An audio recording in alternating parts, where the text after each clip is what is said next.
On July 25, 2019, an organization called To the Stars Academy of Arts and Science, led by rock star Tom DeLonge, announced that they had acquired a groundbreaking piece of what they called metamateriale. Although the press release never said it was tied to anything extraterrestrial or alien, the implications were there. However, specific details were not.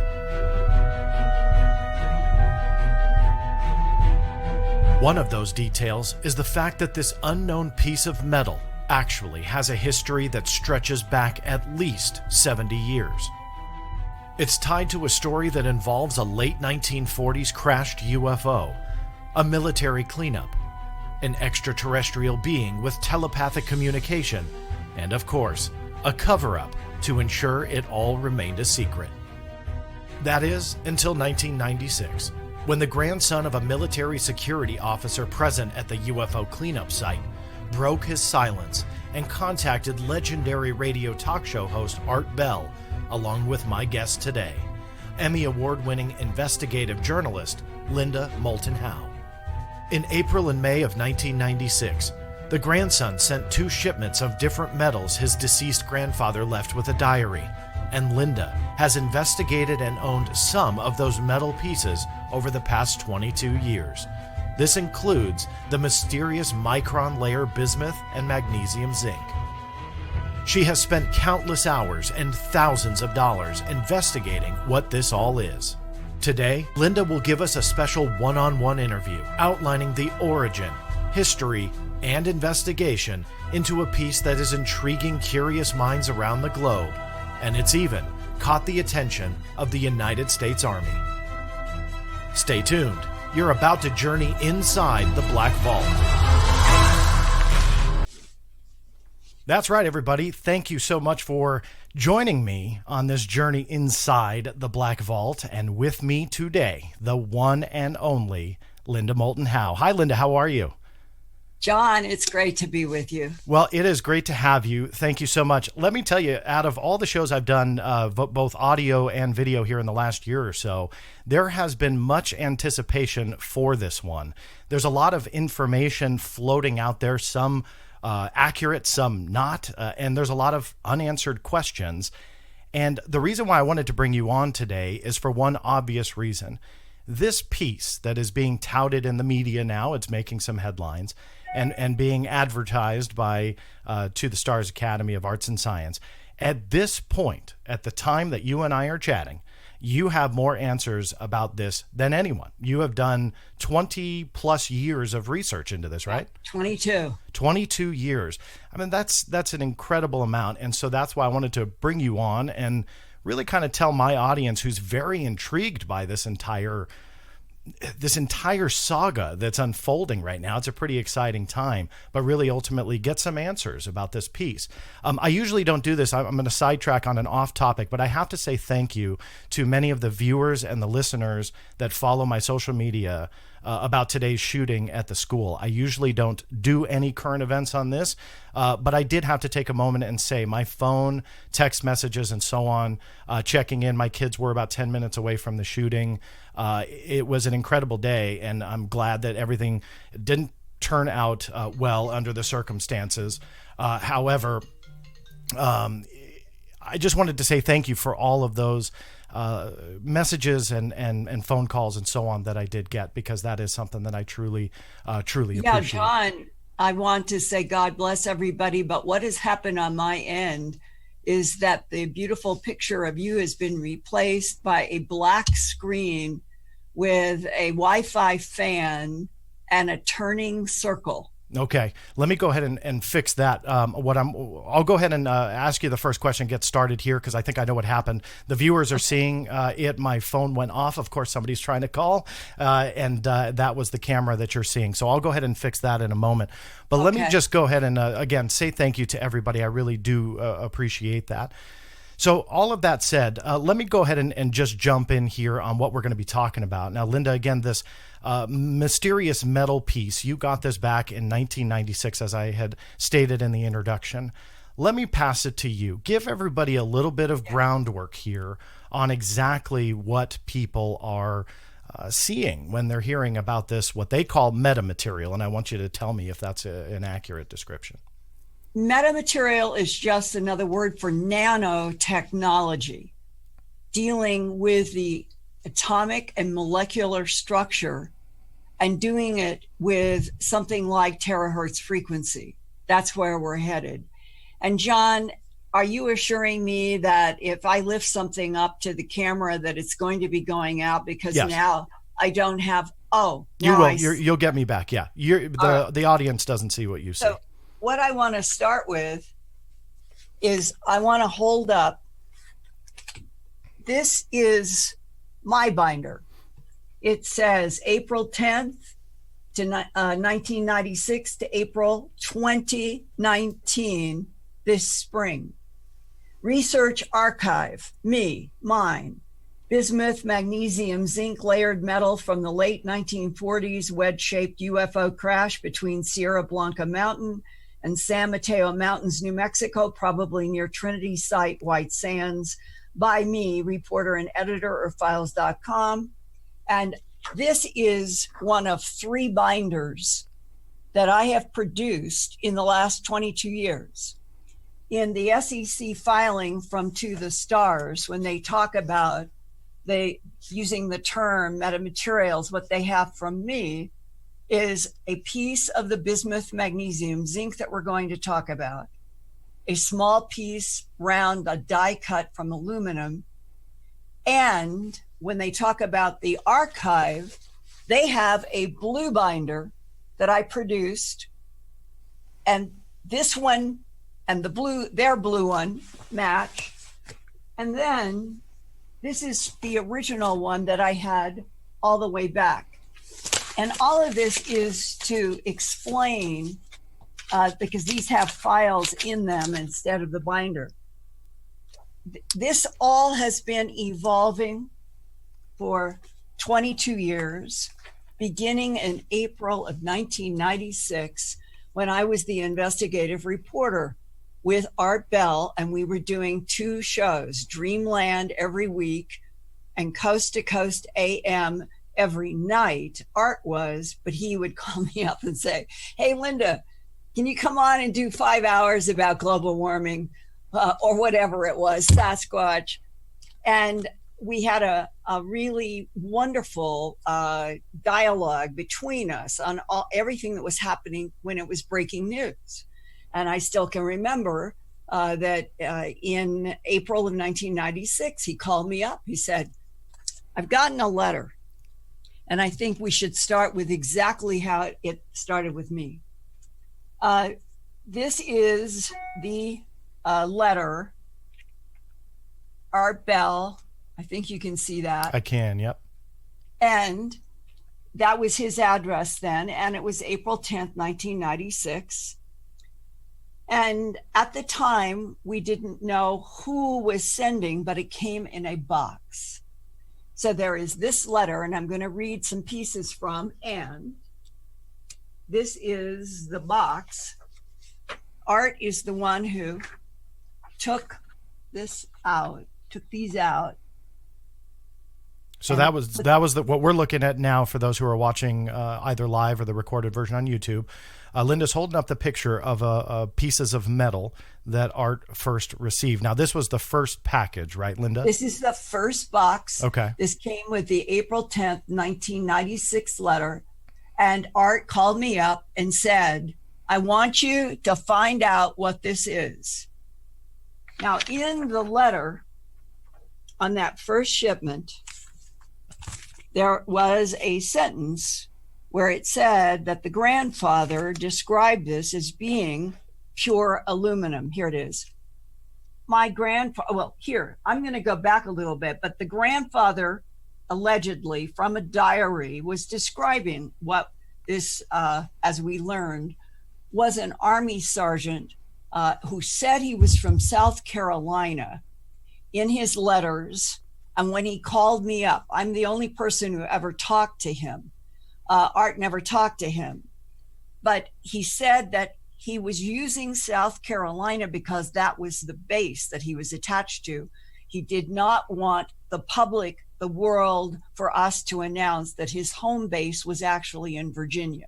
Okay. So throughout the letters and what we said on the air was true, that he was based in and out of a military operation out of South Carolina, but was a family in Virginia. And that when he wrote this letter, and later on, when I talked to him on the phone, one of my first questions, because there's really some wild stuff in these letters that we'll get into, I said, are your typed letters? These are typed letters, just exactly a copy of what we got. Mm-hmm.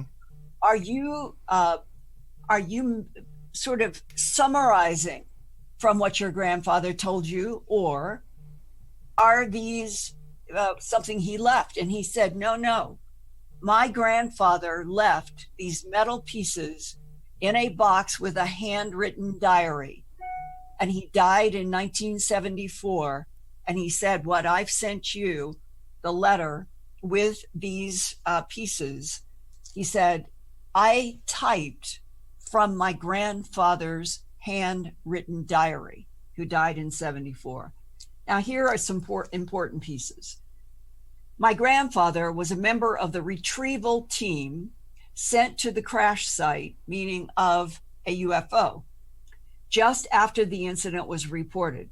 He died in 1974, but not before he had sat down with some of us and talked about the incident. I am currently serving in the military and hold a security clearance and do not wish to go public and risk losing my career and commission. Nonetheless, I would like to briefly tell you what my own grandfather told me about Roswell. In fact, I enclosed for your safekeeping samples that were in the possession of my grandfather until he died, and which I have had since his own estate was settled, and he died in 1974. Mm-hmm. As I understand it, they came from the UFO debris and were among a large batch subsequently sent to Wright-Patterson Air Force Base in Ohio from New Mexico. My grandfather was able to appropriate, put that in quotes, them, and stated that the metallic samples are pure extract aluminum, and that's where this, not the bismuth, magnesium, zinc. Okay. There's none of that here. First shipment are these die pieces cut out. Are pure extract aluminum. You will note that they appear old and tempered. I have had them since 1974, and after considerable thought and reflection, I give them to you. And he goes on to research. And I'm jumping a couple of paragraphs. As my granddad stated, the team that the grandfather was on, a security team, arrived at the crash site just after, and here is a first giveaway to me that I told Art back then. The AAF/USAF.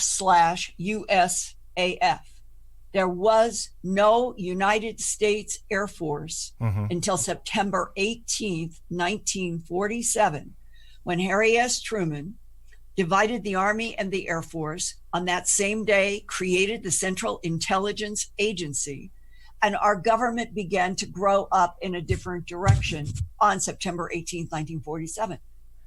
The so-called Roswell crashes were in the first week of July of 1947. The ones around Socorro and Horse Springs and all the ones those were May of 1947. So Kenneth Arnold seeing the 9 curved discs, that was June 24th, 1947. So you come through a timeline, at least May, June, July 1947, and the most famous of all being the July 8th Roswell Daily Record, the headline saying flying saucer has crashed on a ranch near Roswell. So now what's really important is when I saw this sentence, and I'm going to give you another paragraph, is that this cannot be any of the ones that anybody had heard about. It had to have been later. And my guess is, based on discussions with Lieutenant Colonel Philip J. Corso at the 50th anniversary of the so-called Roswell July 47 crashes, It was Lieutenant Colonel Philip J. Corso and Whitley Strieber and Stanton Friedman and myself. We were speakers at that 50th anniversary in Roswell, and that's where I got to sit down for several hours and talk with Colonel Corso. And he told me that he had himself been to visit a alleged crash site where there had been a being, at least one, and that he, Corso, met the being and got a telepathic download that was about a crash there. So Corso's in the 1950s, 60s, but that a crash had come down in the 1948 to 49 period on White Sands. And I'm bringing these two up because it may be that Corso knew about this. Did he? But the world didn't know. And everybody who is following the TTSA story and are looking at Hal Puthoff's letter, we're coming up to a timeline here that's very important for you all to understand. Well, and let me jump in really quick and make sure that I understand and the audience understands correctly, because people have fired back, and one skeptic in particular on my social media started saying, well, Roswell didn't happen, so there's no way that this piece is part of that. And that would be Cal Korff. It was a public, not a private message, so anybody can verify that. So Cal had posted that. And so just to make sure the audience understands, you knew from the get-go that this was not the July 1947 crash, right, that this was post that. Okay. Now, let me ask you about Corso, because I'm a little skeptic. I'm a big skeptic on Corso's story. But that said, was he responding to your question, I should say, and I'm sorry if my camera goes on and off, Linda. I'm getting used to it, yeah, John. Nobody, it's not supposed to do that. Nobody's seeing that but you, but I'm going to tell you, just please don't let that bother you to come back. So that being said, so was Corso responding to your questions and you told him about this story, so he said, oh yeah, I remember that? Or did he tell you this story and you put two and two together? See, the 50th anniversary was the first week of July of 1997. We got the first letter from the Army guy in April of 1996. And I was going on the air all the time with the investigation of everything we're talking about today, beginning in April of 1996. I was on Dreamland. Every weekend I was on, it seemed to me, I was on Coast every week. And the whole idea was that Art had said, investigate and report. And so every single thing that I was learning, I was going on. And we had 5 million viewers then. A lot of people don't realize that back in the 96, 97, 98 time period, Coast to Coast was reaching 5 million, and we had, I don't remember how many more in Dreamlands. We were reaching a large audience. And so it would be 1 year later in July, a year and a couple of months, that when I get to Roswell with Whitley Strieber and Stanton Friedman, and Jacques Vallée might have been there, and I'm meeting Colonel Corso. I had been on the air so much on this whole investigation. And then a part that we can touch on, I was getting whistleblowers communicating with me, either off the air, by all sorts of ways. And the whole story was expanding into what it would become, because when the bismuth, magnesium, zinc showed up in a second shipment, that was a month and a half after the aluminum, which I had reported. So 2 shipments. And what I'm trying to do is establish for an audience that a lot of people, even though I've had these letters out in every format possible, it is important to read these letters, and I'm just selecting pieces. Yeah, no, I understand. Continuing from 1996. As my granddad stated, the team arrived at the crash site just after the Army Air Force, U.S. Air Force, reported the ground zero location. They found 2 dead occupants hurled free, and he uses the word DISC. But by the fifth letter that I got, he sent one to me. The fourth letter was to me, directed to me. The fifth letter came to both of Art and me.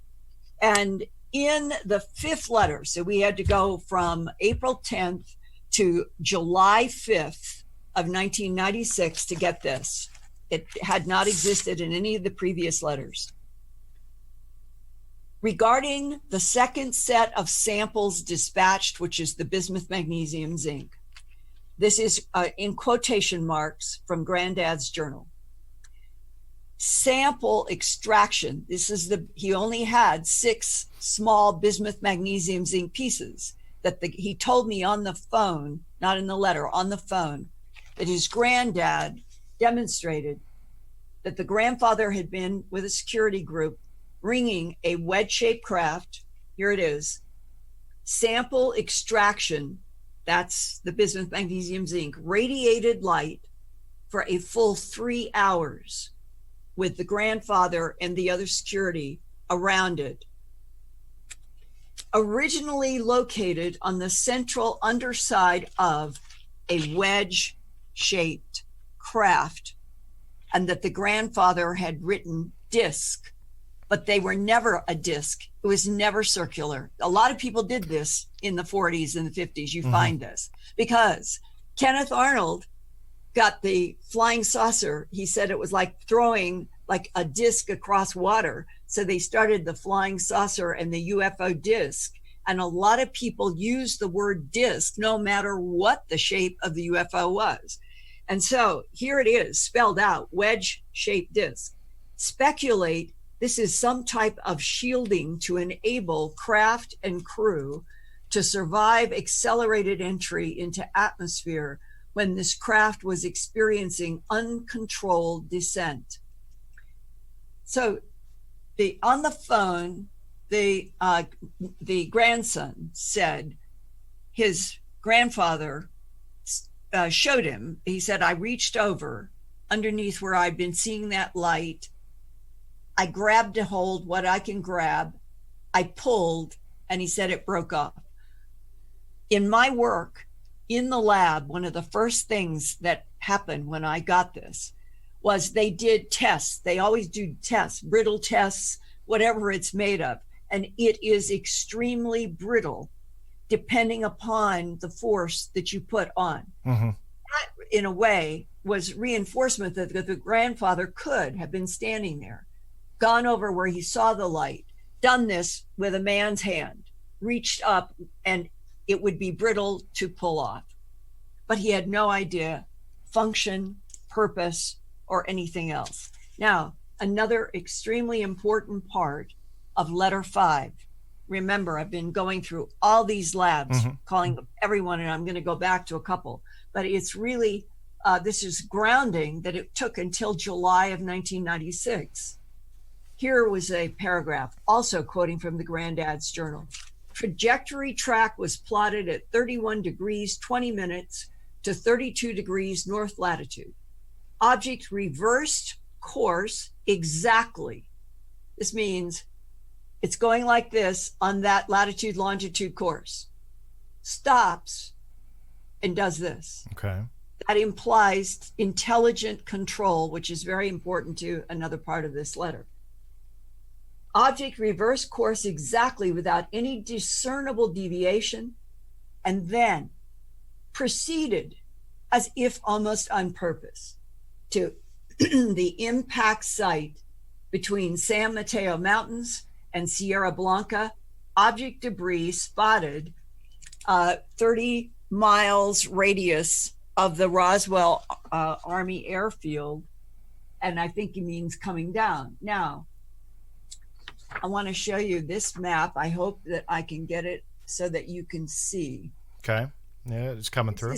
All of this was published in my third book, Glimpses of Other Realities, Volume 2, High Strangeness. It is the whole beginning of the first large chapter in that book that came out in 1998. So within 2 years of receiving everything that I was learning about the aluminum and the bismuth, magnesium, zinc, I published with Science in that third book 2 years later in 1998. Here, I want to make sure I do this right. Here is Roswell. Here is Corona. That is the so-called July 1947. Okay. This has nothing to do with that because the latitude is given, the longitude. Here is the Sierra Blanca mountain. And over here, southwest of Socorro, are the San Mateo Mountains. What is in between? White sands. Then in 47, 48, 49, that was the White Sands Proving Ground, where we had brought over the German scientists and we had paper, the paperclip, Project Paperclip, developing rocketry. And it was Corso who told me that he knew that there had been a crash at White Sands. Nobody in the literature outside of this story has ever tied these two together. And so my sense is that if this is Sierra and this is San Mateo, what we're talking about was at White Sands with a large security team that ringed a wedge-shaped craft that it glowed with light on the bottom for 3 hours. This grandfather got those pieces. Now, how did he get the aluminum dyes from the first shipment? Because when you look at this photograph, and right from the beginning, I was calling various scientists. I called Alcoa. See these? These are punches that humans would do in a sheet of something. Yeah. And there was these, nobody's ever identified. All of this was pure aluminum. All these pieces came in that box. These clearly were test dies to do analysis. This had grooves in it, about the size of a 50-cent piece. Here's a quarter to show the size of these. I've had all of these in my hand. I have felt and held all of them. So where are those pieces now? Because those we don't hear a lot about. So where are those pieces? It would be whether Art Bell had them in a bank deposit box or. I see. Okay. So it would be with the Art Bell estate, all of those. Okay.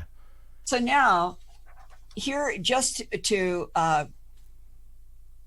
if Art would send me whatever, 2 or 3 of what we had in a piece. We ended up going to the University of Michigan, working with a scientist there, so we could cut off little pieces because we knew we only had so much.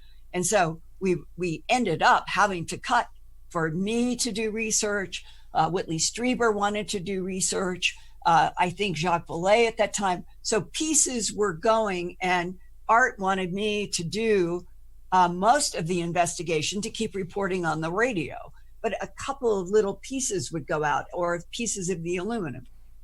When I got in touch with Alcoa and shipped them one of those die pieces, at that point, I wasn't expecting a paper report. I was just, what is this? And I can still remember getting the phone call from this man at Alcoa who said, he asked me, he said, where did you get this? And I said, I explained the whole story. I was reporting it on the radio.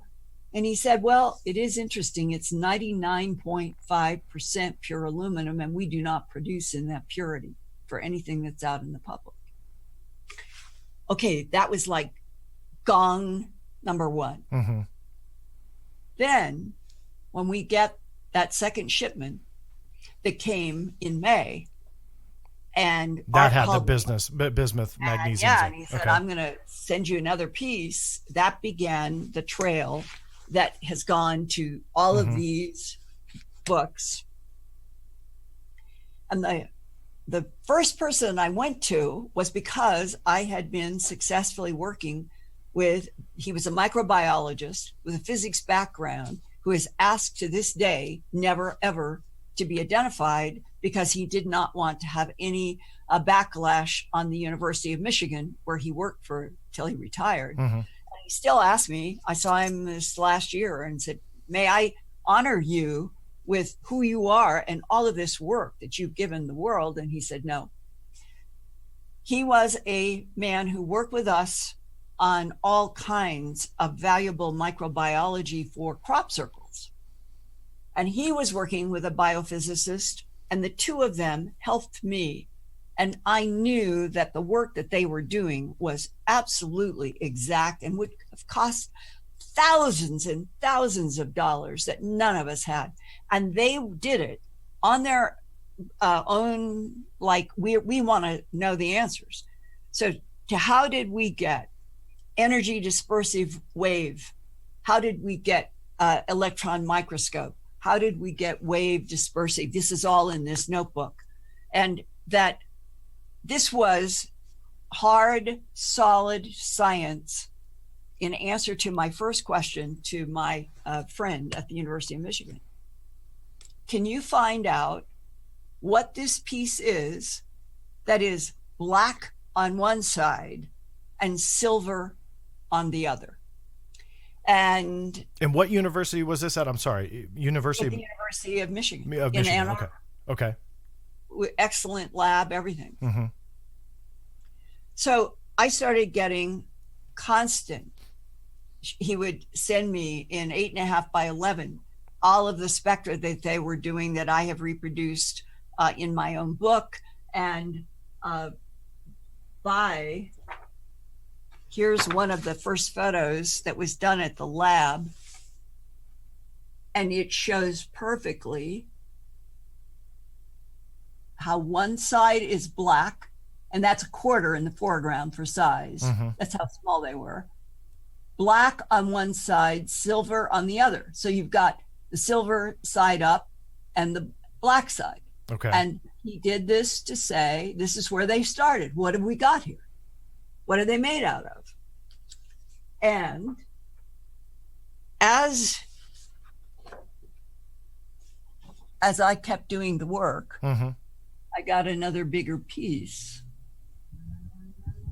And if you can see all those layers. Now, when I'm sorry, so when you say a bigger piece, so there were multiple pieces of. We start off with like a little piece, and then we needed more. Okay. And this, I think, the biggest piece, but we would keep cutting pieces off. We only had, this is no huge supply of anything. Yeah. And when he sent me, there it is. When he sent me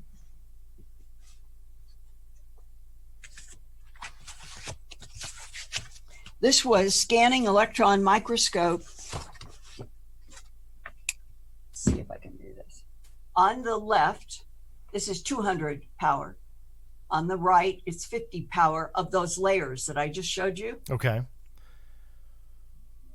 I'm going to try to come up and see. Do you see the white in this particular technology? Yeah, that's coming through on the video version. Lines are the black bismuth, and they show white. Okay. And the silver shows dark. The big thing is, do you see how all of these layers seem to be like waves that are reflecting like echoes exactly? Do you see how it isn't like chaos? They all seem to have points that are rising or falling all together, all of the layers. What was that a characteristic that really showed scientists? No, this is key to several things that were also in the letter. When I got the first, we did energy dispersive and wave for refinement. That's where you can go down onto just a little tiny place. And they did, I can show you just one example here, because it's important to get a sense of the science is dealing with things that are indisputable in terms of what is this? And when they started doing work, see that big spike over there? Yeah. Yeah. So and I have 50, 70, 100 of these. What does that mean? Yeah, it's energy dispersive spectroscopy spectra. The top spectrum is focused on the shiny side, the silver side of the layered metal, which showed to be 97.6% magnesium, 2.4% zinc in an alloy. That's the silver layer. And the black turned out to be pure bismuth, 1 to 4 microns. Now, this is where we're getting into nanotechnology. It turned out that those alternating like a torte cake, think of a cake that has a lot of thin layers. The black was 1 to 4 microns. A hemoglobin blood cell is 8 microns. So the black layers in this bismuth magnesium is half the diameter of a human blood cell. Okay. The next layer of the magnesium zinc is 100 to 200 microns. Alternates like this all the way, 26 to 30 layers. 1 to 4, 100 to 200. A human hair is like 100 microns. So we're talking about half the size of a blood cell to a human hair alternating in these layers. And they could see right from the beginning, no bonding. So why is this really important? I called up an exotic metals manufacturer in New Jersey, and I gave them, by then I had the specs. And I said, would you tell me if you have ever made or could you make, and gave them what I just said to you, the alternating layers, the sizes in microns. And the guy started laughing. It was a big exotic material. They worked with aerospace companies. He started laughing. He said, nobody can put magnesium and bismuth together. Nobody. And for the layman like me, so why is that? So just because I don't understand that. So why? It has something to do with the atomic and molecular structure of those two elements. They won't go together. They won't stay together in terms of human technology in 1996. Okay. That there would have to be a bonding agent. And there was no bonding agent. Okay. And then that was really confirmed when by July, I told Art, we need to find out if there's any isotopic ratio anomaly in the magnesium. Because back in the 50s, Ubatuba and Brazil, that was the one case where they said it was 100% magnesium 26 or some high percentage. And people then said, well, that couldn't have come from Earth.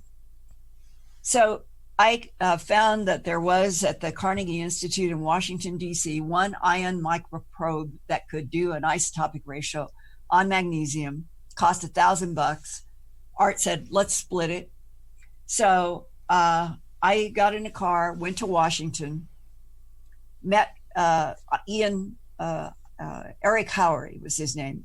And unfortunately and sadly, he died last year. I would love to have him in these interviews. Yeah, I'm sorry to hear that. 8 hours. And in my book and in work and conferences and everything, I have been showing all of this for ever since we started doing this work. But here is an actual photo that I took as I originally handed over. That's what it went into. Eric Howery is taking it from me, and you can see inside that cage that sort of swoopy silver. Okay. That's a slice of one of the bismuth magnesium pieces that went into, and look at the machine that he was in that day at Carnegie Institute. It was huge. And he sits in the middle. You're not even seeing all of it. And he worked and worked and worked. Just to kind of set the stage, what kind of a scientist is he now looking at it? Ion microprobe specialist. Wow. And that's what they do. Okay. They use these machines to do isotopic ratios down to the atomic level. Okay. And as he started working with it, he said, I don't believe that I have ever seen pure bismuth. He said, on the periodic table, there bismuth is right next to lead. And he said, I'm looking for some atoms of lead. Mm-hmm. And he said, I can't find any. So here's another thing. The bismuth, 1 to 4 microns, half the diameter of a human blood cell, is pure bismuth. And that somebody, this is what they do for a living, finds that unusual. Mm-hmm. He had a baseline of magnesium ore from our planet. Our magnesium on the Earth has ratios of magnesium 24, 25, and 26. Use that as a baseline, put that cage with the piece that I have from the Army sergeant and the grandfather and all of that. And it ended up, and he kept testing it for a long time for 2 reasons. He generated a graph because originally I was there to get the isotopic ratio. And that red line at the top shows that the bismuth magnesium piece that we were working with had 11% more magnesium 26 than would be found normal. But 11% doesn't kick it into case closed, extraterrestrial. It's highly unusual. But here was the unexpected. He said, I don't know why. An ion microprobe works by sending an electron down into the metal. Mm-hmm. It's interacting at the molecular atomic level. And he said, this keeps emitting 60 times positive ions that I am getting from anything in the normal magnesium that we know came from Earth. He said, I have no idea. Why is your piece emitting positive ions from an electron penetrating into it? And that was part of his report, that it was 11% more magnesium 26 and had this strange ionization. And then later, I asked a scientist, I said, could that have anything to do with a cloaking mechanism where since World War II, we've had so many eyewitness reports, pilots especially, who have seen what they think is a cloud, and the cloud begins to dissolve away and there is a craft.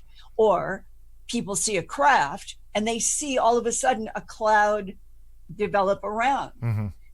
Who knows? This came from the bottom of this craft. Well, those were the kinds of things that I was reporting on the air, and I started getting whistleblower communications. One guy in particular who said, look, I know for a fact, because I worked at Area 51, I've heard of this before. And he said, and if you can get it into the right frequency, it'll turn into a lifting body, neutralize gravity, rise. So that came probably around 97, 8. I do the book, comes out in 1998. And during that period of time, I started having various people contact me saying, we'd like to try. And Hal Puthoff in 1996 was one of the first scientists. Also, Paul Chu, the semiconductor genius down in Houston. He was, there was consideration he might win a Nobel Prize during that period of time. Paul Chu wanted to see a piece. I have a letter, correspondence with him on his letterhead, that he had it for 2 months, was looking for very specific things, said he couldn't find. What Hal was looking for in 1996, he couldn't find. I kept reaching out. Now, and when I'm sorry, let me jump in. When you say that they were looking for things that they couldn't find, you're talking about scientific abnormalities? You're talking about people to help? Function, could they remake it? Could they duplicate it? Which was another big question during that whole time. Okay. Is there anybody out there who can make this, since an exotic metals manufacturer in New Jersey said you can't do this? Okay. You can't put the magnesium and zinc, the magnesium and bismuth together, they'll delaminate. There's no way to hold them unless you had bonding, and we know that there was no bonding.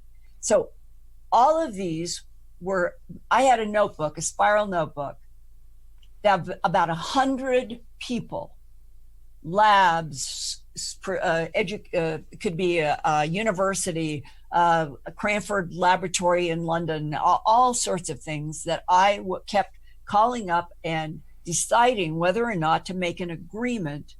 And all my agreements were typed on my letterhead, signed and dated by the scientist and me, always with a return date. And so the return date would be discussed with each scientist, and Hal Puthoff, he took it, returned it. Paul Chu took it, returned it. So this all started with a variety of people. Now we go all the way up to 2012. And 2012 becomes a pivotal moment. I knew that I was dealing with something that was not comprehensible to everybody who had it. Hal came to me and said, I would really like to, I've heard you, Linda, on the air, Hal said, where Travis Taylor was working at Redstone Army Arsenal. He was a physicist. The contract and the money for the Redstone Army Arsenal work that he was doing was coming from the Defense Intelligence Agency. He called me up and told me all of this. He said, I've been listening to you on the air. I would like to help you do some electrostatic tests and various tests. And he said, I've asked my boss, and he said, yes, you can work with Linda Moulton Howe, but you must report everything you learn back to DIA.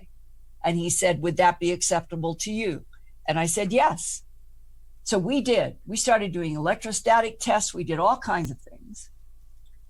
Nothing definitive. And then he said, working with this, Linda, all of that wavy pattern that I showed you, how all the waves go up and down together, that it isn't chaos. It's all those layers, which would be the bismuth with the magnesium zinc. They all are going up and down the same. The waves are the same. It isn't like one layer is out of sync with the other. They are all together. He said, I've been talking with some colleagues, and they said, maybe this was made to interact with a very specific electromagnetic frequency, and that if you had the technology that you could dial up and down magnetic frequencies and put this, perhaps it has to be in an electrostatic field or this field with the magnetic fields changing, and it might lift up off of a lab bench. So all of that work was done by a company in California, and I was reporting on the air the final conclusion: nothing.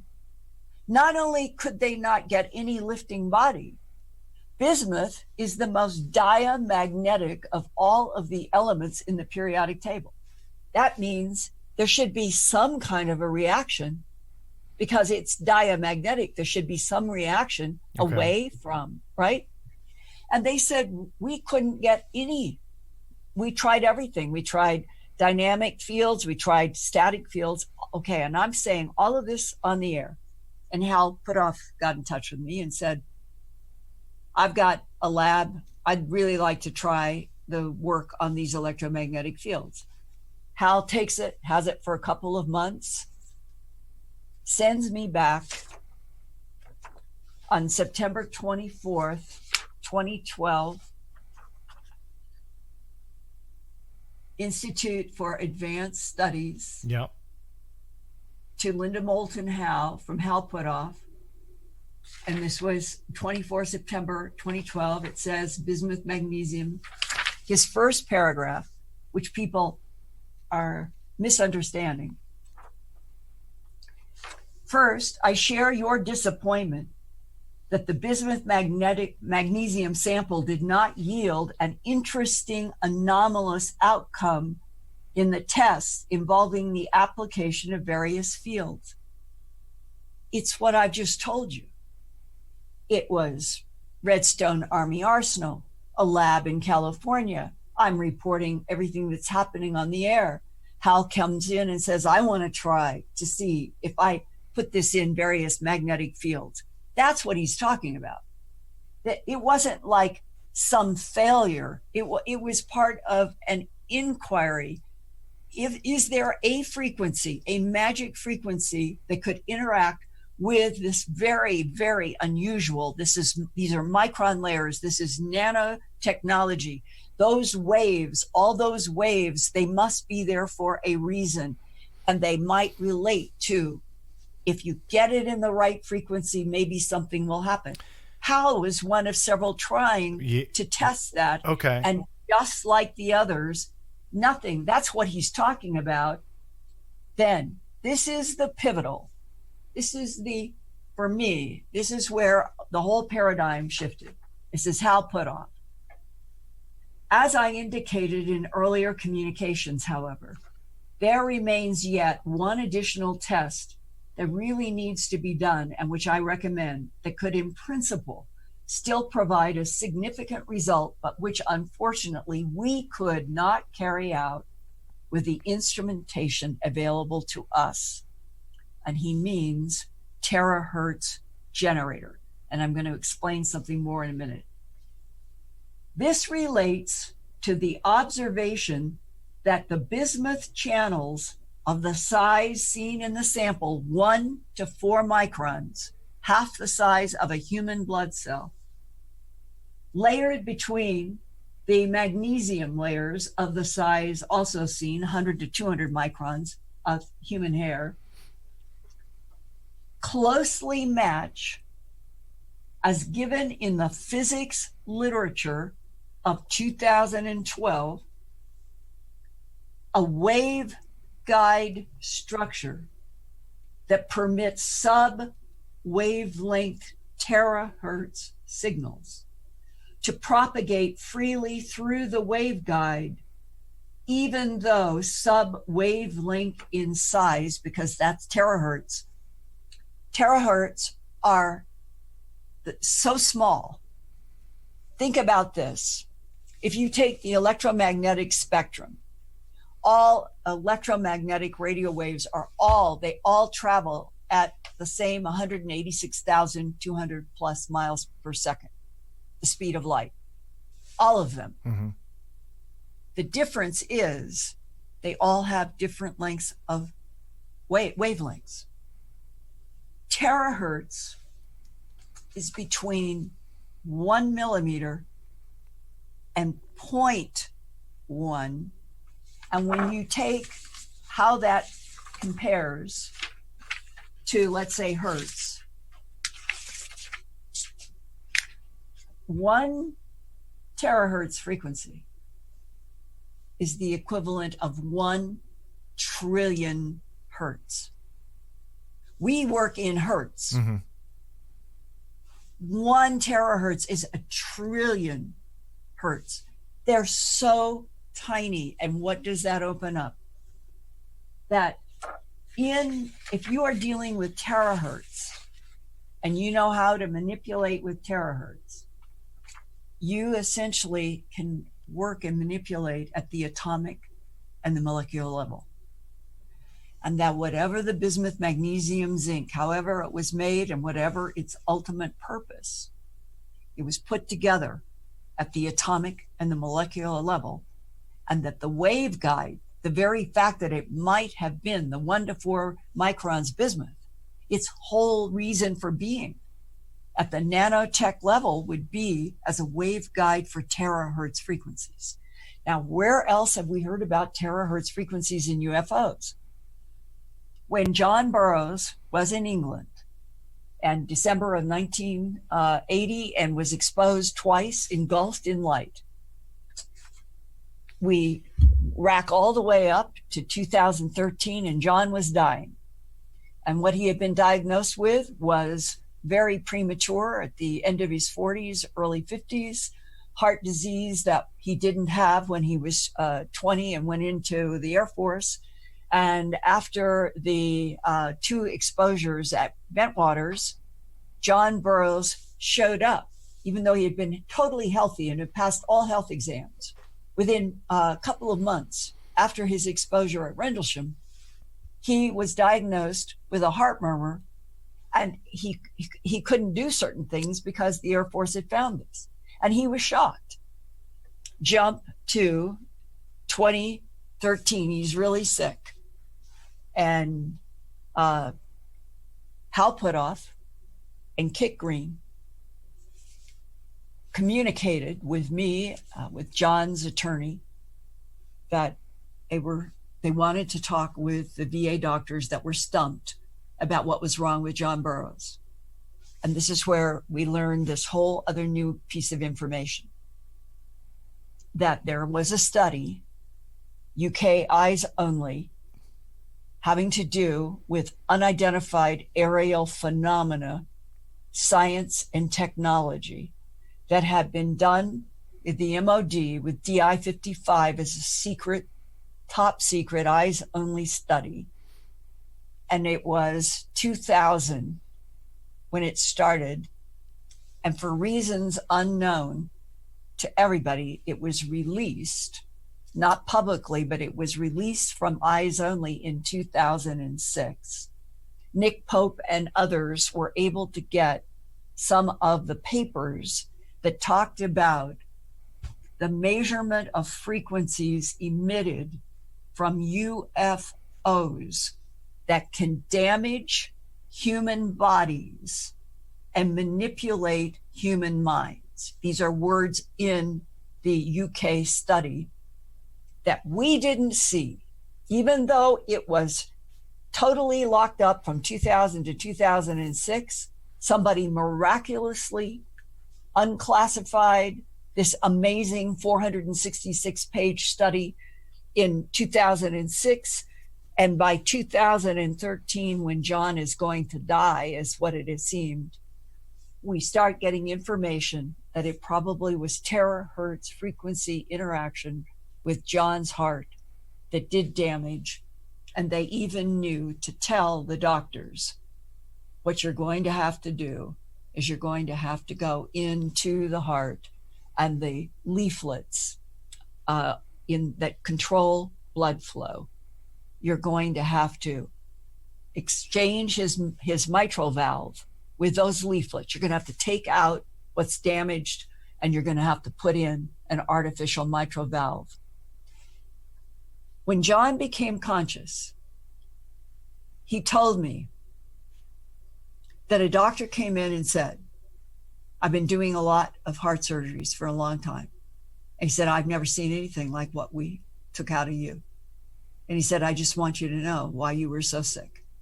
He said, the front leaflet in your mitral valve was down to a little thread, and you've got to have paddle motion in the blood to keep it going. It's got to be something that's why it's a leaflet there and it moves like that. He said it was down to a thread and a little bit of tissue, but he said, it's the back one. We couldn't believe it. We've never seen ever that what a mitral valve where what would be the back leaflet was completely shredded. We don't even know how this is possible. Well, behind the scenes, the discussions were that because John had been engulfed in light twice at Bentwaters, and they knew through studies that they were doing, and it's in this UK study that was finally released to us, that terahertz frequencies, because they are so tiny, 0.1, a million hertz, trillion hertz, they go down and they can do damage in chambered organs because the vibration is so high, and that the organs in the human body that are most subjective to terahertz frequency damage have chambers, and the heart is the largest chamber. So that meant that our government already had information that saved John Burroughs' life. This is the good part of this story. But it also explains that nobody knew much of anything about terahertz frequency until 9/11. And where do we then find we have terahertz in our daily lives? When we go to the airports and we have to go through one of those detectors and we put our arms up, that's terahertz frequency. Why there? Why is it not hurting us? They say it's because of the very specific frequency that will go through your shirt or your jacket, but that it's not going to go through skin. But now, what happened in this pivotal letter from Hal Puthoff? And this is the 2012 letter that he sent to you?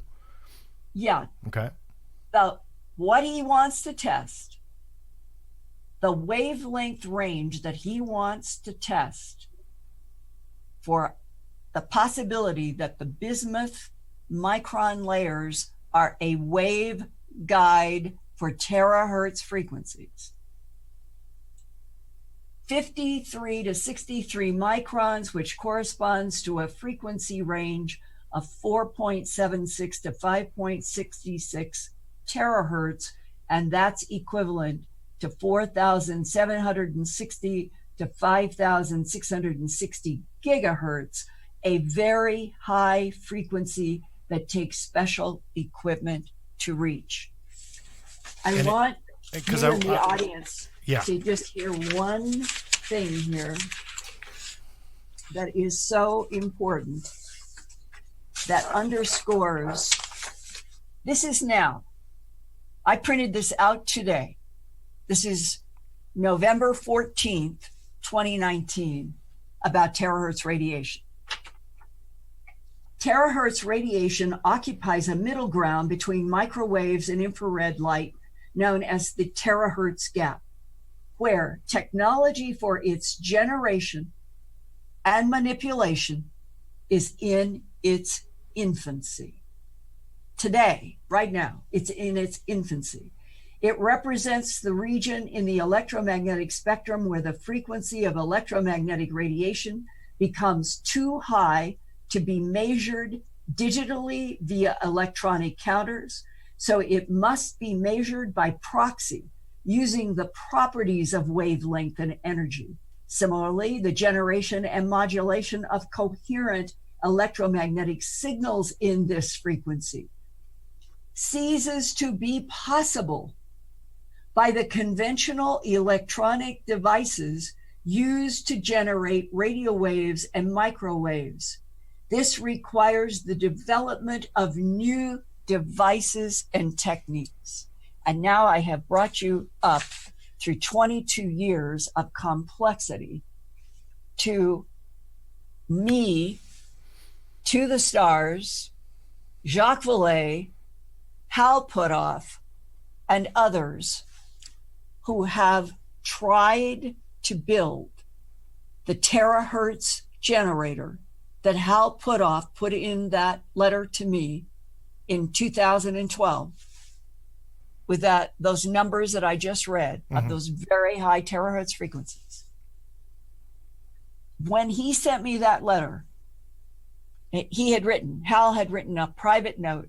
He said, Linda, contact these two professors in two universities. See if they can build the generators that we need to test, to see if the bismuth is a terahertz frequency guide, a wave guide.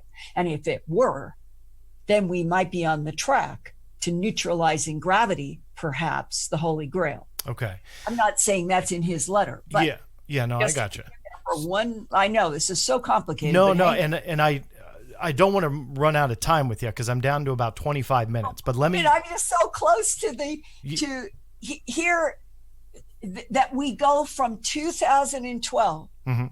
Two universities say they can't do it.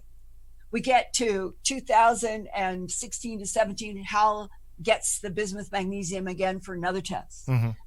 It comes back. Jacques Vallée says, Linda, I think I've got a company that can do terahertz frequencies. and he had it for most of 2017. Now we get to December 16th, 2017. Well, actually October.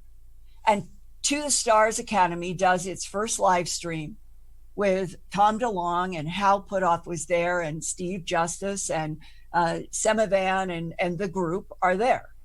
And they announce To the Stars, and what I think was their real true goal. Let's get into the white world some of these investigations that relate to UFOs and take it so that it's not all bottled up in the black world. I think they wanted to do that. Well, okay, so now jump.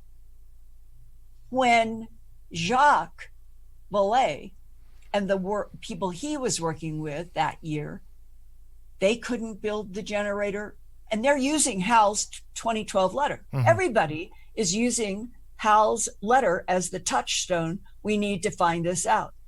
So Hal comes back to me and said, we want to see if we can try this again. Everybody keeps trying to push the needle forward on doing the terahertz generation that would match. He has it again. Then To the Stars forms, and by that time, Hal was always the link. Hal was the constant link between Linda Howe and Hal, and trying to understand. And then he becomes part of To the Stars, and he and Steve Justice and the others said, can we do agreements?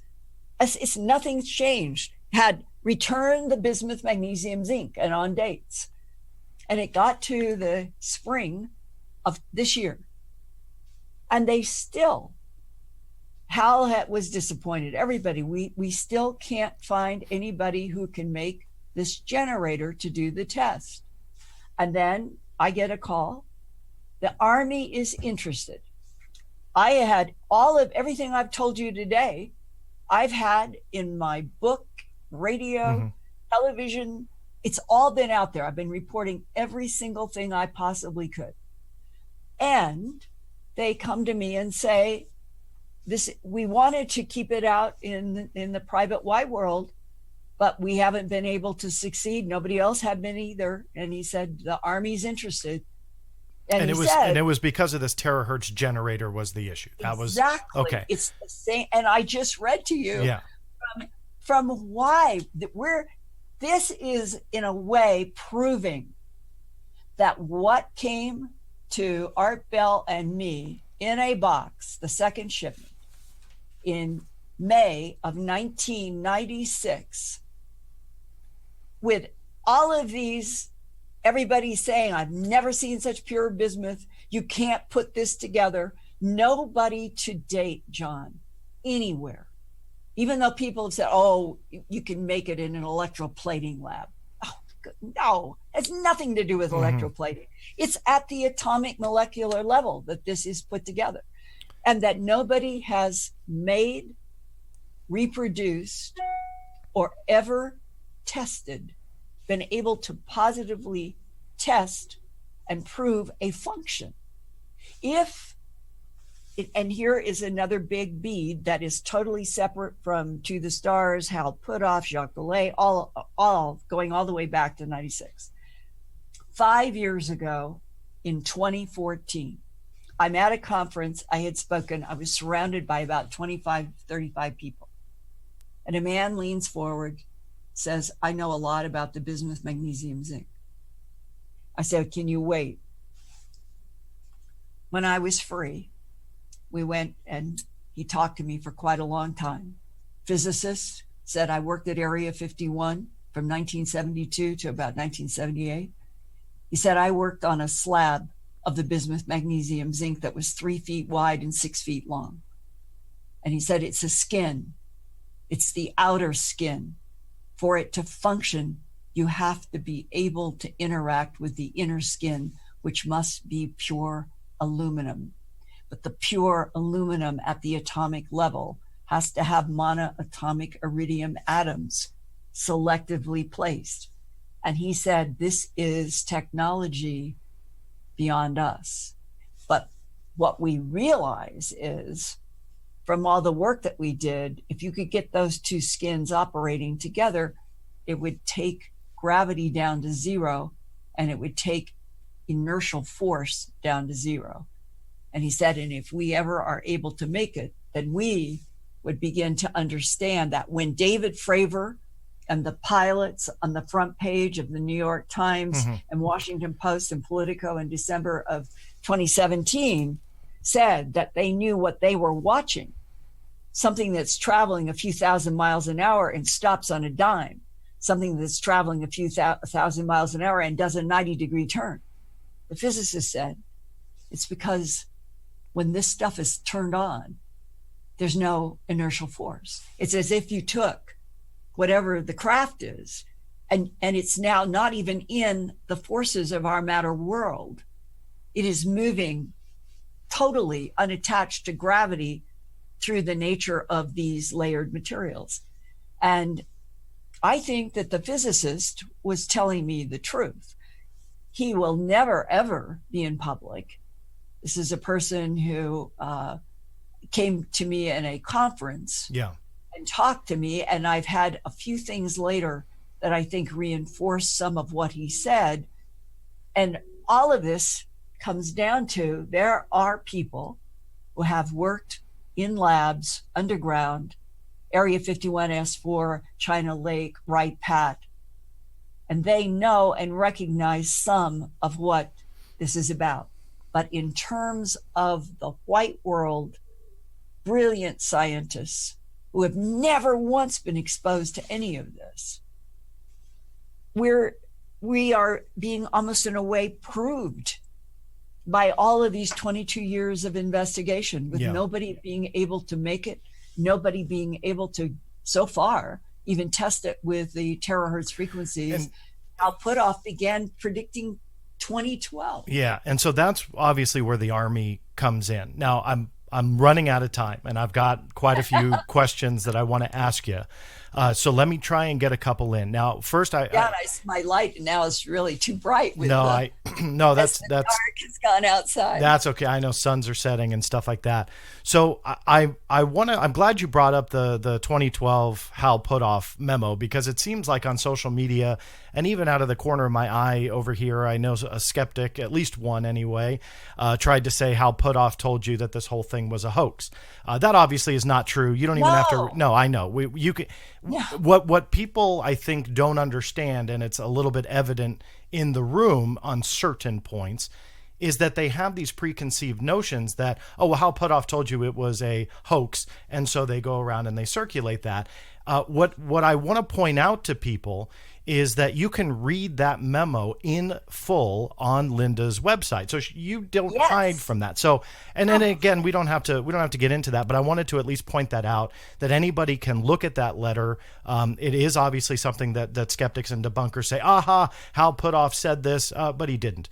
And so we've already established that. Moving on, though, with the skepticism, because I want you to address this as well, because this is also out there. A lot of people point to the work of Nicholas Ryder on this back in the, I guess, late 90s or so. So his, and I want you to comment on this, and if I can just encourage you to be a little bit brief, just because I want to ask you a couple other things. But for those who aren't aware, I know Nicholas had looked at the pieces. Obviously, I guess this is considered a skeptical response. And in, I guess, totally unscientific, totally unprofessional. I don't care.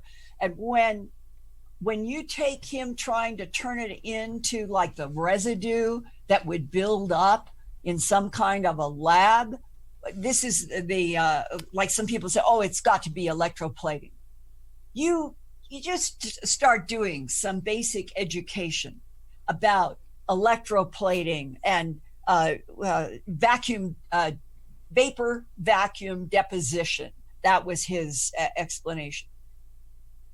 Go to the work that is in my book that I have done at Earth Files. Look yourself at Eric Howry, to the people who, and when Eric was looking at the bismuth layer, and there's nothing but bismuth, and there's no bonding agent, there's nothing. It goes pure 1 to 4 microns bismuth, 100 to 200 microns, 97.6% magnesium and 2.4% zinc, and keeps alternating like this up.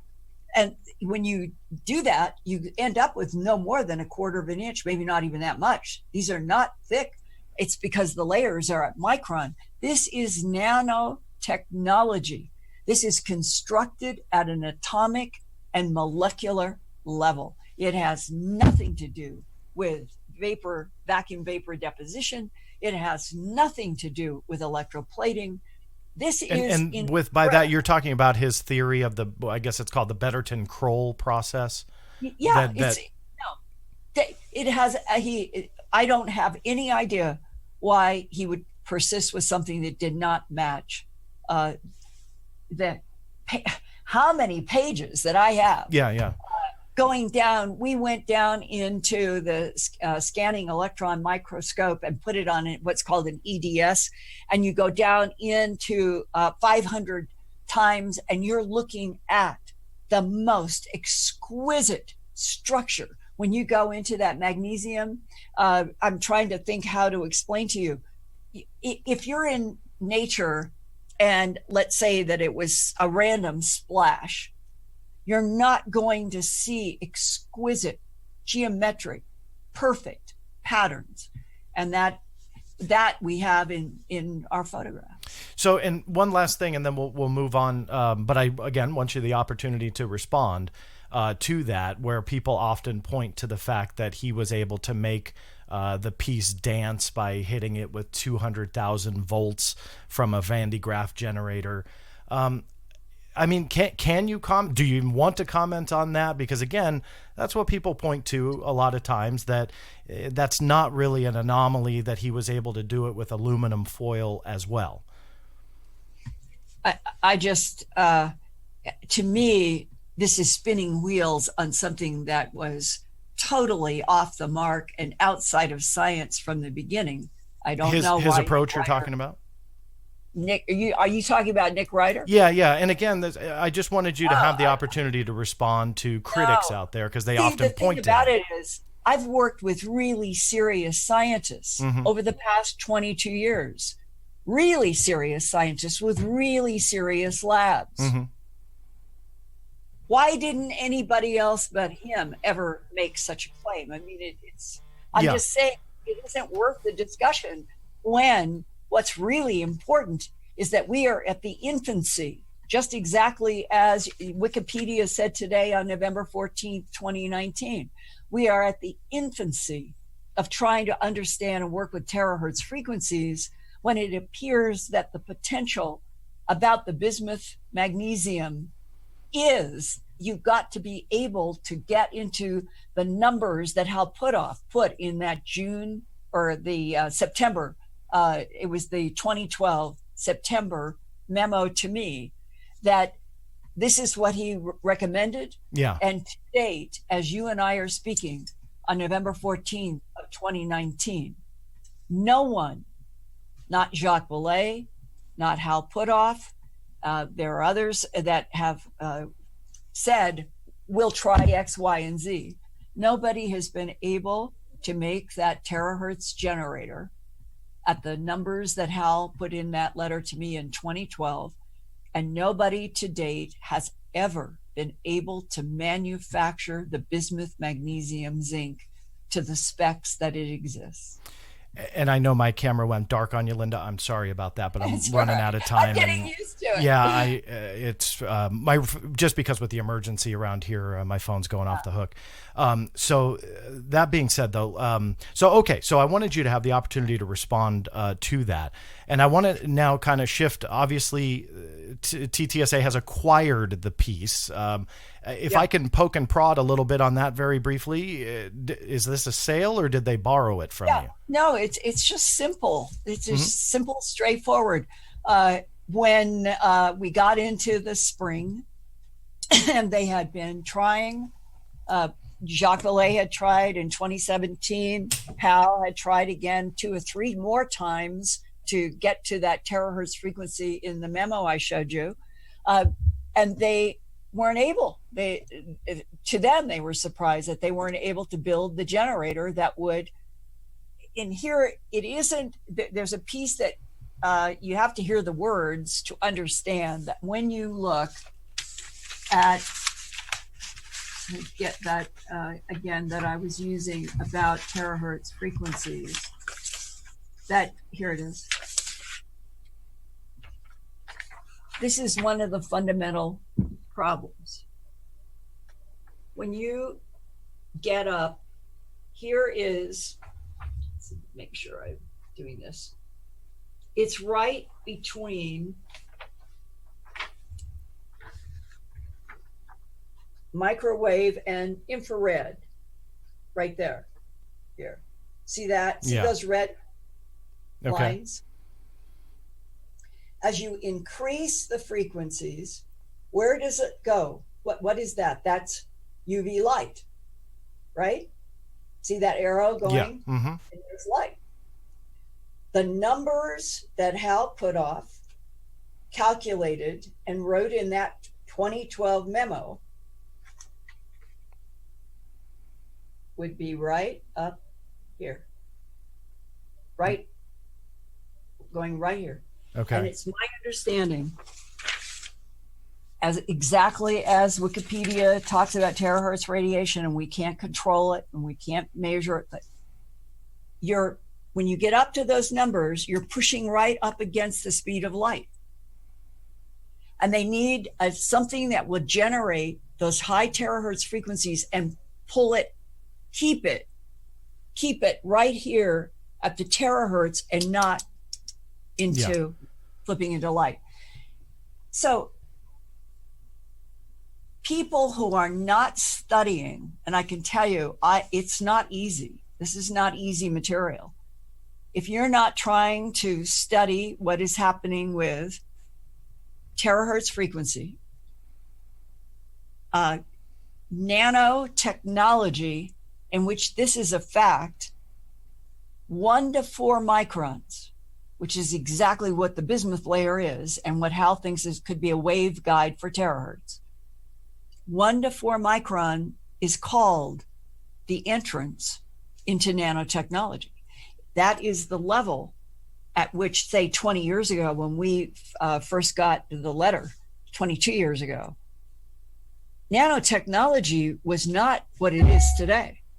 And there were even articles. I remember that I've got one in a file, 1 to 4 microns, the magic entrance in nanotechnology into the molecular and atomic level world. So that had nothing to do with my investigation. I'm saying that has been the evolution of the nanotechnology science. 1 to 4 microns is one of those magic numbers. And it is exactly the diameter of the bismuth. And for Hal to make the calculations, he's been working his entire life from the early 60s. He was at Stanford. Apparently, I was a student and he must have been still working there. I didn't know that I would meet him many years later. But Hal has been working on all kinds of classified projects from the 60s up to now. So he could get information that might have guided him about trying to achieve those numbers. And then, just like me, you have to find the lab, the science, and to make it. And so here we sit with something that exists, came to Art Bell and me in 2 different boxes. And the second shipment has turned out, I think, that the implications for the future are that we have something that, if we ever are able to work with, would neutralize gravity. So with all of that said, then, away from the science, because it sounds like that paving the way, this is what the Army is for. Vice News dropped a story today with details. I just want you to quickly confirm it, because I have a couple more questions for you before we end. I guess you went on the record with Vice News about the deal that you had sold the piece, right? Oh, yeah. You're talking about Banias. Correct. Yeah. So MJ Banias from Vice News. I haven't seen it, but to me, this is not anything that is even mysterious. No, I'm not making it out to be. I know people are curious if this was where alone. we left off is that by the spring of this year, they still hadn't been able to get the generator of the terahertz frequencies. That's the reason. That is what I'm talking about. And it goes back to Hal's 2012 letter. Yeah. And they called me up and said, we haven't been able to get the generator in the places that we thought would be the white world. And the Army is interested. And they presented it to me. We can do a 3-way deal, just like I've been doing for 22 years. I would have, you can have it for this long and then return it. But Steve Justice said to me, here's the problem. In all of your other agreements over 22 years, it was that I would be able to go into the lab. I'd be able to photograph. I'd be able to report everything I've been doing. But he said, we can't do that going into the Army. So it would be a 3-way deal that, and I said to them, let me think about this. And I thought, I don't want personally to be in a position where one of these extremely valuable pieces, because I have another, but it is, I don't want to feel like it's gone from me and I won't ever get it back, because what guarantee would there be? Yeah. If you, right? And that at this point in 22 years, nobody was handing me anything. When Art Bell and I split the $1,000 bill, that was only one of hundreds of bills. So to me, the fair thing seemed to do, since I have my own other piece, and I have my own other piece of the aluminum, and I'm doing some work on it myself, is just, okay, you guys, I'll sell it. You have it. I won't be a third leg on a table, and I don't know and I would never have been able to have the clearances to go into the labs of the Army, I'm sure. So it was just a practical, a practical matter. And so you still have a piece, so you're obviously going to pursue that. I have my own, Let me ask, I don't want to put words in your mouth, so correct me, but I think, and I'm fairly confident that you would believe that the military is part of a cover-up about this topic. I am a firm believer in that. With that groundwork there for both of us being in agreement, I was actually very surprised when I saw the headline and I saw that the Army was interested. And then I saw that when push came to shove, because there were not many details in that To the Stars Academy press release. I mean, I had to dig myself, and it was the Army that was actually very, forthright with me that it was about the materials. And it was the Army that was the one that gave me the agreement. Quick footnote here. I have no idea what other pieces. I don't think the bismuth, magnesium, zinc is the only piece that they have. No, but it's not. The one that Hal put off. Hal is front and center in the work of To the Stars and has been from the beginning. And Hal has always wanted to understand the bismuth, magnesium, zinc. But there are others in To the Stars, and they may have other things. So what we don't know, and I don't know, is what all are they testing, and what all with the Army. Does the Army have its own pieces that they have gathered from UFO crashes historically, or been given because General Eisenhower was president at a particular time and he loved the Army the most? And who knows what people have had in their own archives, and maybe the Army went to TTSA because maybe they've got a piece of this, and they recognize. That's the part none of us know. And well, it sounds like though that when Steve called you that at least it was one of the pieces that they were going to test there. That the specifics, it doesn't sound like you're aware of. But let me go back to that kind of cover up. What are your thoughts here? And I know I'm a little over time, so you let me know if you have to go. But what are your thoughts on the fact that now you and I both in agreement that the military is potentially part of a cover up here? You potentially have something that's anomalous, right? I mean, you've got red flags in the analysis so far. Now you take that piece, not you, but TTSA takes that piece and says, okay, Army, I'm going to make an agreement with you, walk it back through your doors, and whatever evidence comes out of these tests, whatever they are, per the agreement, the Army is shared, meaning that those results are going to be shared with the Army and TTSA first. Now, I've been around the block a little bit to know that if the Army wants, for whatever reason, whatever this reason may be, they could absolutely classify this thing in the interest of national security, maybe even take it. Now you're getting into a legal area I'm not aware of, but essentially classify the findings and squash it being out from the public. With that being said, you have put 22 years into this. You have a strong belief that this deserves more attention, more funding, more research. You're handing it to the biggest entity involved in the cover-up. Do you agree with that move? Well, okay, look at the 22 years. Mm-hmm. One scientist, and there was only one, who wanted the bismuth-magnesium half a dozen times. These agreements going back and forth was Hal Puthoff. I've known Hal going back before 1996, and I have always considered Hal a friend. I'm not a physics colleague. I'm not a physicist with a PhD in electrical, and he has an electrical engineering degree and all of that. I'm not trying to say that I'm a scientist in his league at all. I'm saying I'm an investigative reporter who ended up in a story that a lot of talented scientists, including Paul Chu, the semiconductor genius in Houston, he wanted it and he studied it and he didn't know what to do. So my evolution, there was the attachment with Hal and then Jacques. I've known Jacques ever since I did A Strange Harvest on the animal mutilations, met him back at the end of 1979.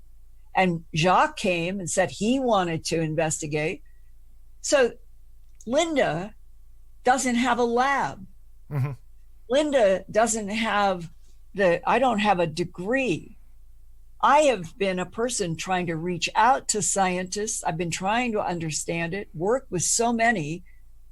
But the people who have the labs to try to build a generator that could match Hal's hypothesis on the terahertz frequency, to my knowledge, nobody in the white world has done it yet.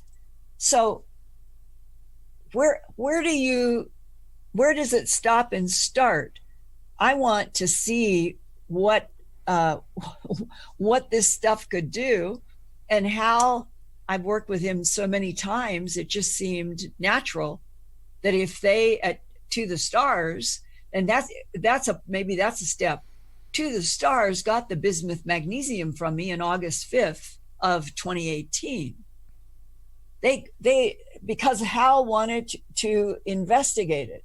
So I was on exactly the same agreement. Yeah. It'll come back to me at X. And we did this 2 or 3 times.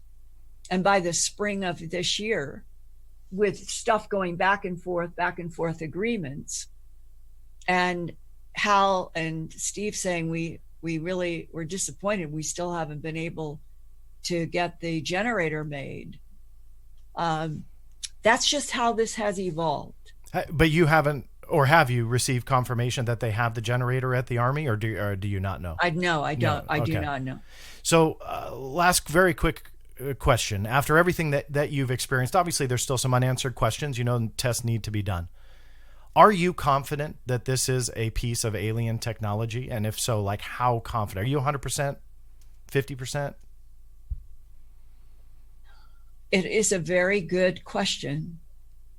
I can answer by recalling, now that you've asked the question, what came into my mind so strongly was the University of Michigan professor.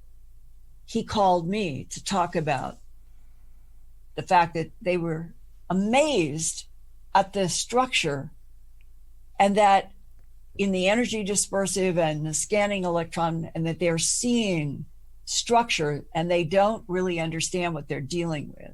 And I believe it was the professor who said, you know, Linda, the more I've worked with this, the more I think I'm handling something that was not made on this planet. And when he said that on the phone, and I think I had a piece in my hand that he'd asked me something, and I think I had it because what I remember is opening my hand, and suddenly it was like I could be holding molecules and atoms put together by a completely other intelligence, not from Earth, and that this is the closest that I've ever been to what I've wanted to understand ever since doing animal mutilation investigations.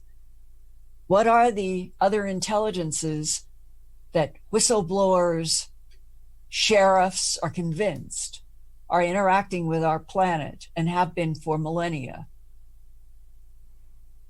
And yet we, the human family, are denied all information and are told we are alone in the universe. And all of it came collapsing in that moment as I was holding that piece in my hand. And I guess at that moment, I did feel this is not human. So it sounds like you're 100%.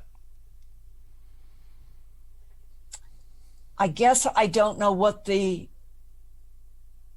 percentage that would contradict the conclusion after all of the science would I got be. you. And that then leads me to my last question for you, because I can keep asking questions here, but I don't want to keep you all night. Because of your being convinced after 22 years of this, I'm going to go back to the Army thing one last time, because I don't know what to think. I brought you onto the show not to quote unquote endorse anything or say it's alien. I don't know. I'm not educated enough with the science, if no one's noticed yet, to really kind of sit here and go, oh, well, wait a minute, this could be an idea. I wanted to get the chronology from you, the science that you've done, and put it out there. And I appreciate you allowing me to do that. But with that said, I'm skeptical. Let's just say you and your research, it turns out to be, we'll play a hypothetical, an alien piece of something. And the Army, by contract, like this isn't me making it up or playing make-believe in this aspect, it is contractually said that the Army will get it first. So if this is true, and back to our hypothetical, that this is an alien piece, and the Army sees those results first, do you think we will ever see those results? It's a very good question. I think that Hal and Steve Justice would like that crossfade. I think they would like to see what all of us would like to see. The honest headline, we're not alone in this universe. Other intelligences interact with our planet now, past, present, and future. And that they run into the problems of how to pay for creation of something like the terahertz generator and the experimentation that outstrips their ability to fund it in the civilian world. And that has been the history of our country for a long time. So many things have gone into the black world because the white world either didn't understand or couldn't support it. The big, huge thing here is that after 22 years of so many different scientific investigations, the bismuth, magnesium, zinc has held up as something that is not comprehensible, both in structure or function. So if you then combine it with the 5 letters allegedly from the grandfather, and the idea that back in the 48, 49 time period, that there would have been the ability to have secret security units that were assigned to UFO retrievals that became moon dust and all of the things that we know about later. there is something about reading these 5 letters completely, and you can read all of them at earthfiles.com. They're all there, every single, there's no edit. And you can see why over a period of time, if the government was being exposed to the information that is in those letters about portals, portal jumps, other dimensions, it's all in these letters. And part of, I think, the discomfort that scientists and political leaders have had as this goes all the way back to around 1984. And before he died, I was able to meet a military then officer. He was dying of prostate cancer. And he told me, he said, Linda, what we are dealing with is so strange that I've never even wanted to take it home to my wife and children. I've never forgotten that. And he had tears in his eyes. And he died 2 months after I was able to talk with him. We are becoming accustomed, as we are headed toward 2020, to dialogue and TV jokes about grays, ebas, ebens, reptiles, praying mantises. It's now in the gestalt of the human language, and it's making it onto toys and hats. And behind all of this, I suppose, because I've been exposed to the concept that there's a bell-shaped curve here, and that I know people that have worked in our government who have concern about demonstrated hostility of part of the phenomena and help, serious help, leaving the question of agendas and what has been left at alleged crash sites. And that some of these people have told me that we know that some of this was Trojan horses, that something that appeared to be a crash, when we followed up on certain aspects of the science that we got from technology, led to red herrings. And we began to wonder if we were being deliberately guided in some paths to slow us down. And another communication that I had was the ebens, the extraterrestrial biological entities with the pear-shaped heads, not slanted eyes, their eyes are rounder. We think that they help us. We think that they are allies, but they lie. So if you put all of this in a box, I would like to know the truth about which non-humans have been interacting with this planet, mixing and matching genes, harvesting genetic material, animal mutilations, blood sacrifices, everything that goes back to the Anunnaki, who I do not think were mythological. I think they were full-blood ET. And that there has been an evolutionary history of which we are the current standing up model that was set in motion by genetic manipulation by intelligences. And so in a way, we are androids, and that whatever the technology is that has been left at any crash site that we get, it's a 50-50 chance. It may be designed for real, and it may be designed to block. You and I and those of us who are not advanced physicists, we don't have the ability to explore and investigate the bismuth, magnesium, zinc beyond holding into your hand and seeing all of these hundreds of pages that I have in binders from this work of 22 years trying to understand what is this, how was it made, and what does it do? And the very fact that we are now at the end of 2019 and that it is still, these are major questions, and that what people should be interested in is can, to the stars with the Army, find out something and report it. They say they're going to report it because there aren't many people who can deal, even at the level of what's being hypothesized. So I have not given up working with other people on what I have. And I really hope, because I like and respect very much Hal Puthoff and Jacques Vallée and Steve Justice, I hope that they will get a breakthrough, and that if we get something public from them via Army labs, it could be the beginning of finally getting that big headline that the planet is never going to be honest, ever, John, on anything until that headline is out. We're not alone in this universe. It's preposterous for us to be living on a planet that has been sold a bill of goods by power brokers, that we're alone in the universe. We're not.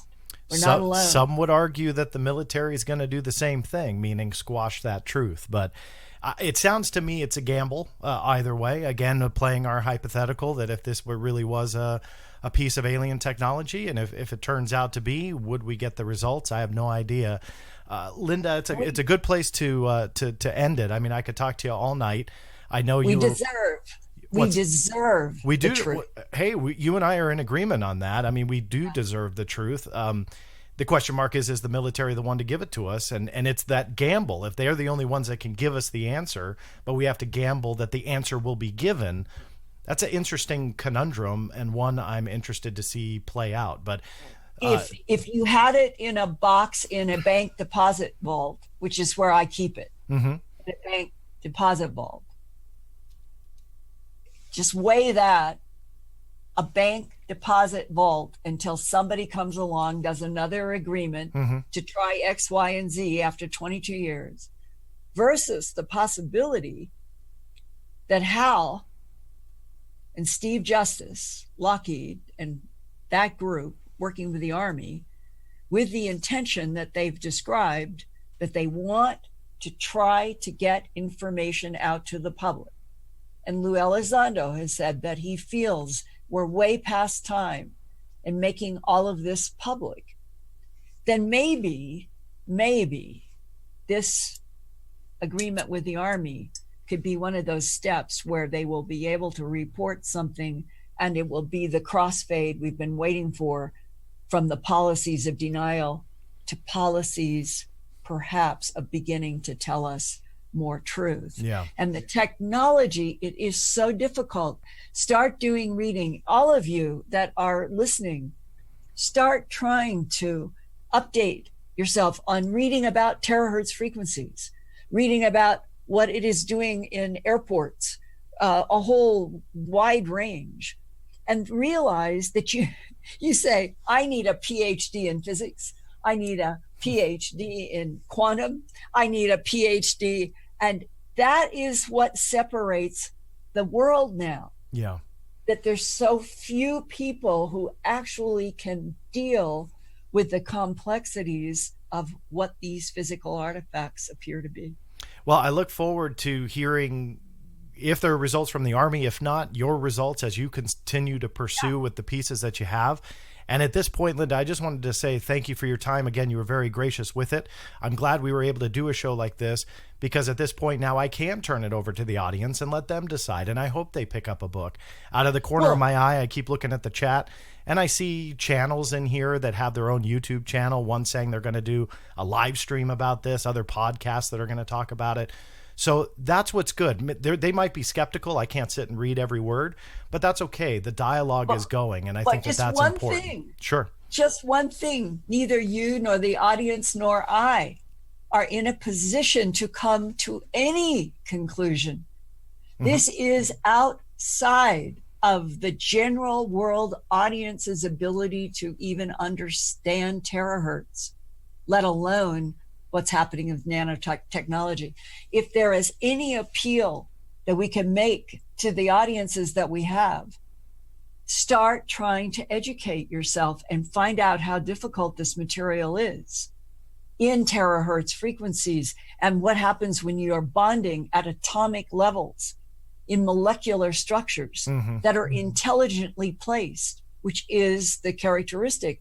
And the more you begin to learn, if the whole audience did that, if all of us began studying, and then we realized how difficult this is, then anybody who has the laboratory and the money and the skills to investigate and can report, we should appreciate, I hope.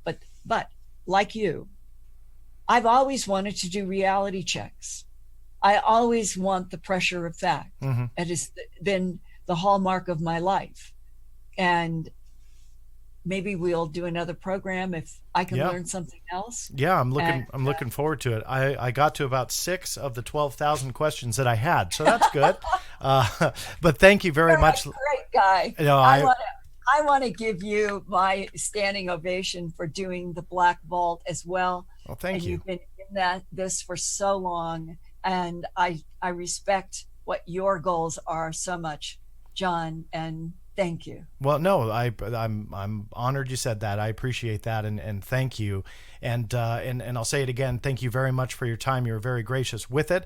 I hope everybody listening and in the chat room, and this will be turned into a podcast, and that might be how you're listening is on the podcast. That will turn into an audio version here in the next day or two.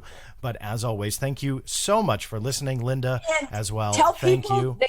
They can come to Earth Files at earthfiles.com and look at all of that 7-part that I have there. And it's all open, available, including that 2012 Hal Puthoff letter that people have those gotcha moments, and yet here Linda has it on her website and talks about it. So a lot of misconceptions out there. There is no gotcha. Yeah, and I think that's my point. Yeah, I think that's my point, is I hope people do try and educate themselves, maybe less with the science because it's out of my realm anyway, but more so with the facts around it because it seems like there's a lot of misconceptions. So thank you for clearing that up. And that said, thank you all for listening. This is John Greenewald Jr. signing off. We'll see you next time.